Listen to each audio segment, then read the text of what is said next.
الحمد لله والصلاة والسلام على رسول الله اما بعد. از حضرت عثمان بن عفان رضی الله عنه روایت است که پیامبر خدا صلی الله علیه و سلم فرمودند: بهترین شما کسی است که قرآن را بیاموزد و به دیگران تعلیم دهد. روایت بخاری، حدیث رقم 5027. فضیلت تعلیم گرفتن قرآن و به دیگران تعلیم دادن و تلاوت کلام الله متعال در احادیث بیشمار وارد شده است، ولی صد افسوس که امروزها قرآن کریم در خانه های ما مهجور است. کسی آن را تلاوت نمی کند. در کنج خانه ها با 7 قبض متاع برای حفاظت از جن و شیاطین آویزان است. مسلمانان امروز در دست بجای قرآن کریم تلفن های موبیلی دارند و در شبکه های اجتماعی چنان مشغول هستند که گویا دنیا و آخرت آنها همین شبکه هاست. 5 دقیقه هم اگر بیکار شوند، بجای آن که قرآن را کشاده تلاوت کنند، فوراً صحیفه های اجتماعی را کشاده به آن مشغول می شوند.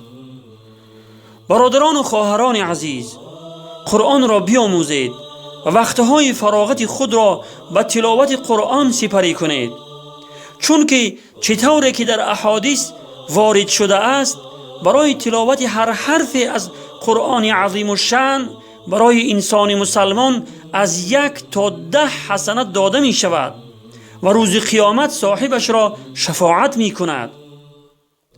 نگوید که سن و سال من به جای رسیده است و من یاد نمی گیرم. انسانهایی بودند که در سن بزرگسالی کاملا قرآن را حفظ نمودند و حافظ قرآن شدند. کافی است که قصد نموده کمی کوشش نمایید. برادران و خواهران عزیز، خود را از این فضیلت بزرگ محروم نگردانید. والسلام علی من اتبع الهدى. رهرو به راه محمد باش و اصحاب کرام، باد بر آنها دروده بی عدد هر صبح و شام. پاک کن گرد و غبار از روی قرآن مجید، تا پس از شام جهانت روشنی گردد پدید. تا شود فصل خزانه مسلمی فصل بهار، کف گردد سرنگون و دین احمد آشکار. ره رو به راه هدایت، راه بوبکر و عمر، راه عثمان و علی و راه نجات صغر.